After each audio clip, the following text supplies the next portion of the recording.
이재명에 대한 이탈표, 이재명 체포동의안 과정에서 드러난 이탈표 최소 30표 이상이죠.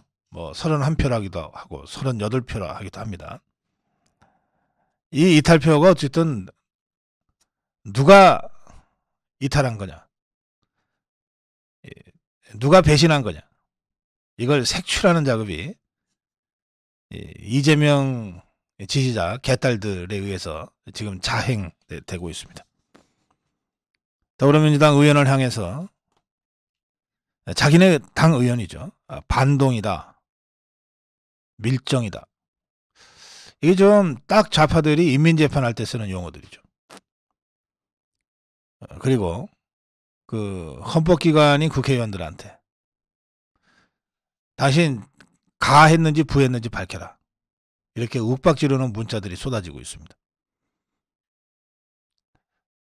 아무리 좌파래도, 아무리 종북주사파래도 국회의원이라는 헌법기관의 그 지위를 조금이라도 자각하고 있다면 그런 허접한 협박에 굴복해서 저는 부찍었는데요, 이렇게 답변하지 못합니다.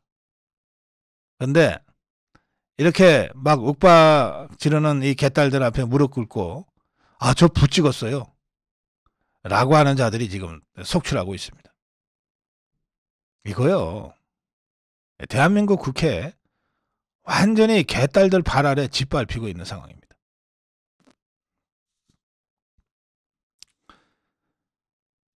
조선일보는 사설로 이 문제 다루고 있는데요. 자유투표, 비밀투표, 이건 민주주의의 기본입니다. 헌법은 국회의원은 국가이익을 우선하여 양심에 따라 직무를 행한다고 규정하고 있습니다. 헌법에 규정되어 있어요. 국회의원의 직무. 또 국회법도 의원은 국민의 대표자로 소속 정당 의사에 기속되지 아니하고 양심에 따라 투표한다. 설사 당론을 결정하더라도 생각이 다르면 당론이 아니라 자신의 양심에 따라 행동해야 된다. 이렇게 국회법에 규정되어 있어요. 더구나 인사와 관련된 사안의 경우에는 의무투표를, 무기명 투표를 의무적으로 하게 되어 있습니다. 이름을 밝히지 않는 투표를 하게 되어 있습니다. 외압에 흔들리지 말고 소신껏 하라는 거죠. 그래서 이번에 이재명의 체포동의안 사안도 인신과 관련된 것이기 때문에 무기명 비밀 투표를 했던 겁니다. 그런데 이 개딸들이 저자가 배신했을 것 같아, 저자가 찬성했을 것 같아 라고 의심되는 이 좌파 국회의원들한테 어디다 표결했냐 밝혀라 라고 하는 것은 헌법을 짓밟는 겁니다. 국회법을 짓밟는 거예요. 그리고 헌법기관을 짓밟는 겁니다. 이런 짓들이 공공연하게 벌어지고 있습니다. 그런데 아무도 나서서 이걸 막지 못하고 있어요.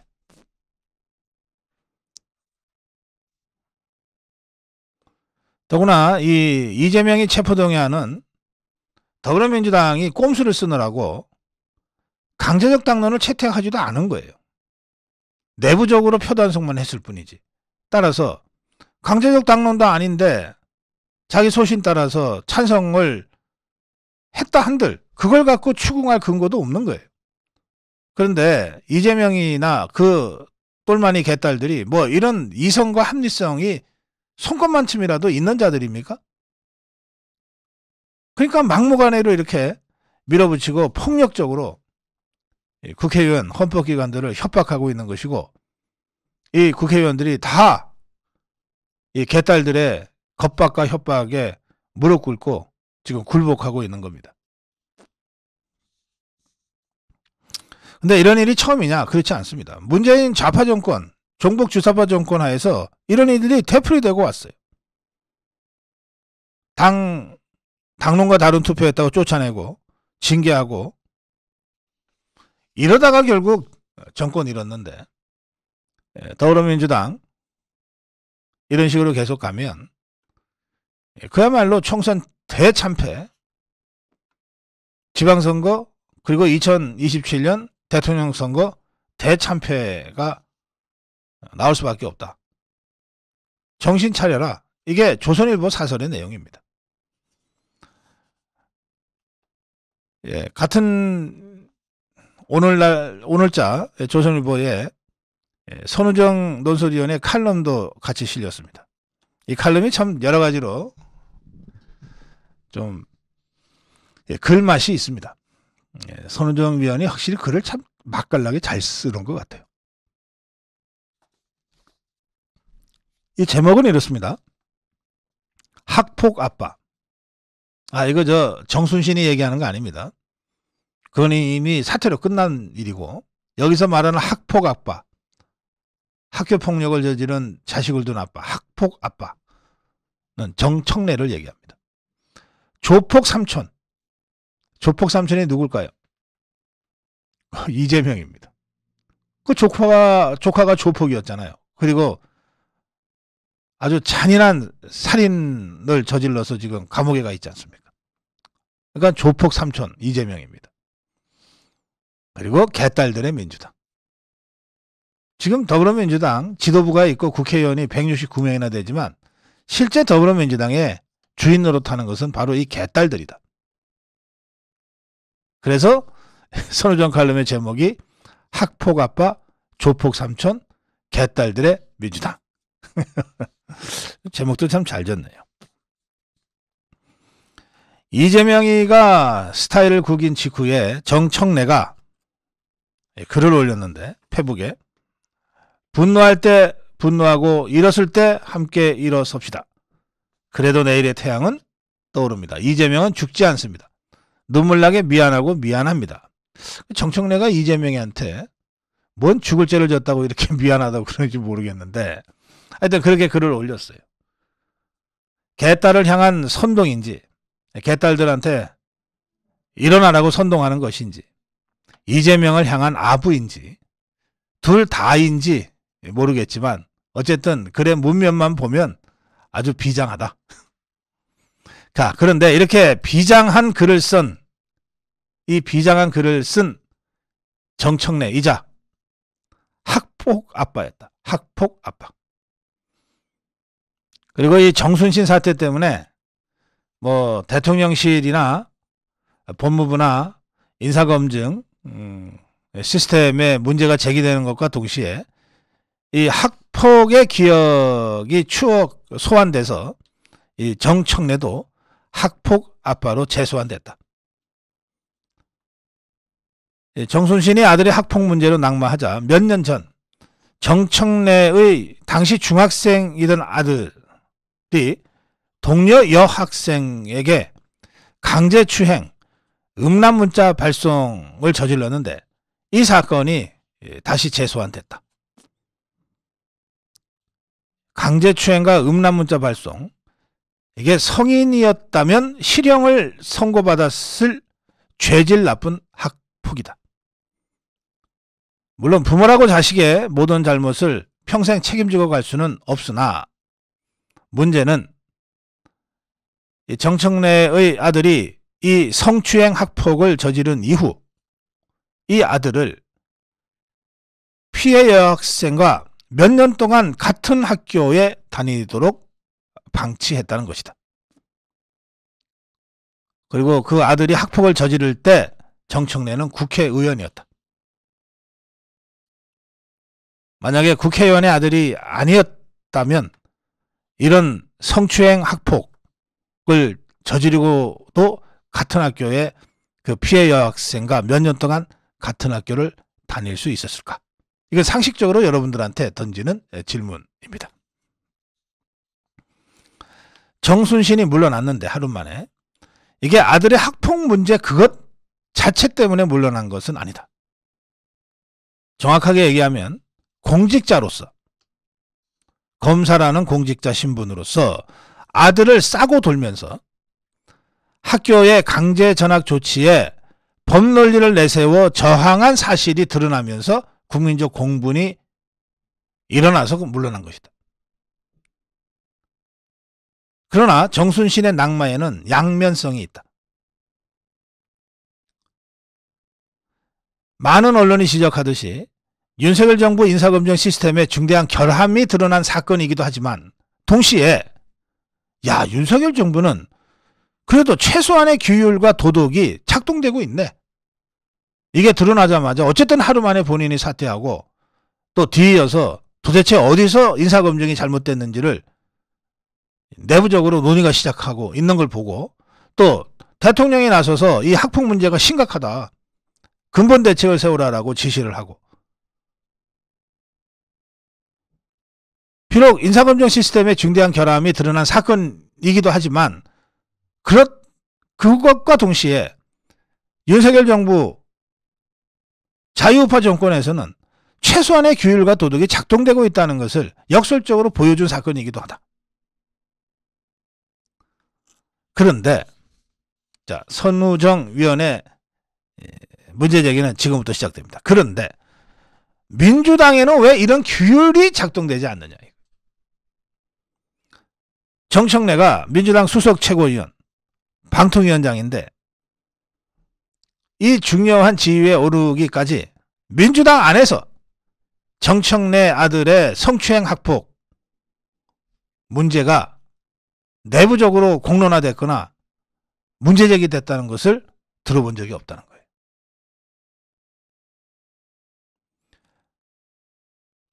이 성추행 학폭 문제는 또 그것이 국회의원 아들 정청래의 아들이라는 사실은 2017년 언론에 공개된 범죄였는데도 그렇다는 겁니다.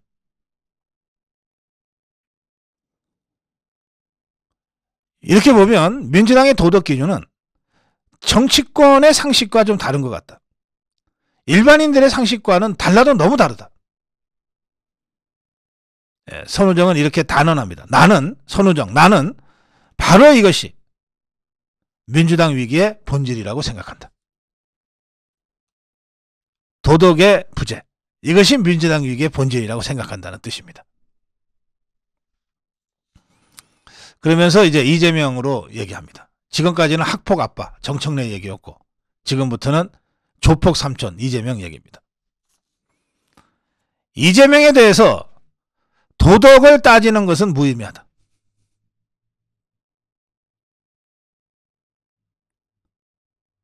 무엇이든 너무 흔하면 의미가 없어진다. 이재명의 도덕 문제도 그렇다. 그럼에도 불구하고 우리가 주목해야 될 몇 가지 부분은 여전히 있다. 뭐냐? 이재명의 일명 형수 쌍욕 이 파일에는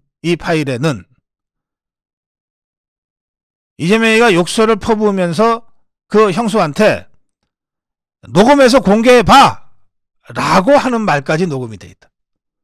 녹음해서 공개해봐 라는 말까지 녹음이 돼 있는데 형수에게 쌍욕을 한 다음에 내 욕설 공개하고 싶으면 해봐 라고 큰 소리까지 친 거다. 입에 담지 못할 욕설을 하고 또 그거를 공개하라고 했다. 자신의 값어치를 그야말로 천박하고 값싸게 매기지 않는다면 이런 말 할 수 없다. 그야말로 자신의 값어치를 값싸게 매기는 사람만이 이런 식의 언행을 보일 수 있는 것이다. 이재명은 자기가 인권 변호사라고 말하는데 그런데 동시에 이재명은 성남국제마피아파 조직원을 변호한 조폭 변호사였다. 조폭 조카, 살인마 조카를 변호한 사실은 이미 잘 알려져 있다. 물론 친족 중에 조폭도 있을 수 있고 살인마도 있을 수 있다. 그리고 아무리 그가 조폭이고 살인마라도 변호인은 직무상 그를 변호해야 될 때가 있다. 그렇다고 해서 모든 변호사가 사건도 들여다보지 않고 무조건 의뢰온다고 맞는 것 아니다. 친족이라면 더욱 그렇다. 특히 꿈이 있는 변호사는 이렇게 몸을 함부로 굴리지 않는다. 조폭 삼촌, 살인마 삼촌이라서 문제 삼는 경우는 드물다. 그것이 아니라 정순신처럼 이재명이 법률가의 법논리로 조폭 조카, 살인마 조카를 심신미약이니 뭐니 하면서 경감해달라고 싸고 돌았기 때문에 비판받는 것이다.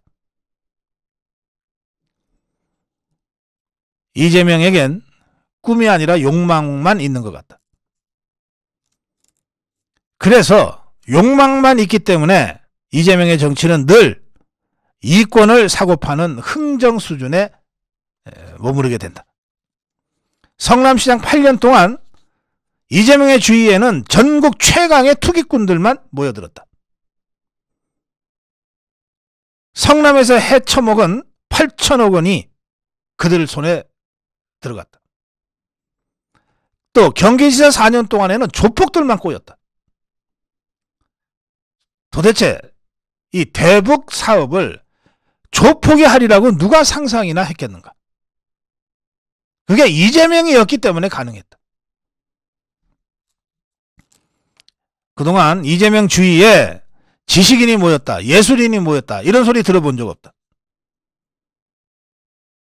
그는 앞으로 한 발짝 나갈 때마다 자신은 물론이고 그 주위 사람들을 값싸게 만들고 있다. 민주당은 그로 인해서 이제 완전히 싸구려가 돼버렸다. 민주당에서는 이재명의 문제를 사법 리스크라고 한다고 하는데, 선우정, 나는 사법 리스크가 아니라 도덕 리스크가 본질이라고 생각한다. 평범한 규범과 상식이 민주당에선 통하지 않는다. 맹목적 지지자가 두려워 눈을 감다가 여기까지 전락해버린 것이다. 규범이 작동했다면, 최소한의 규범과 상식이 작동했다면 이재명은 결코 더불어민주당 당대표가 되지 못했을 것이다. 이 이재명의 도덕 문제는 윤석열 정권과 아무 상관없다. 정권과의 대결이 아니라 이것은 더불어민주당 스스로 해결해야 할 문제이다. 네. 예, 선우정 칼럼이었습니다.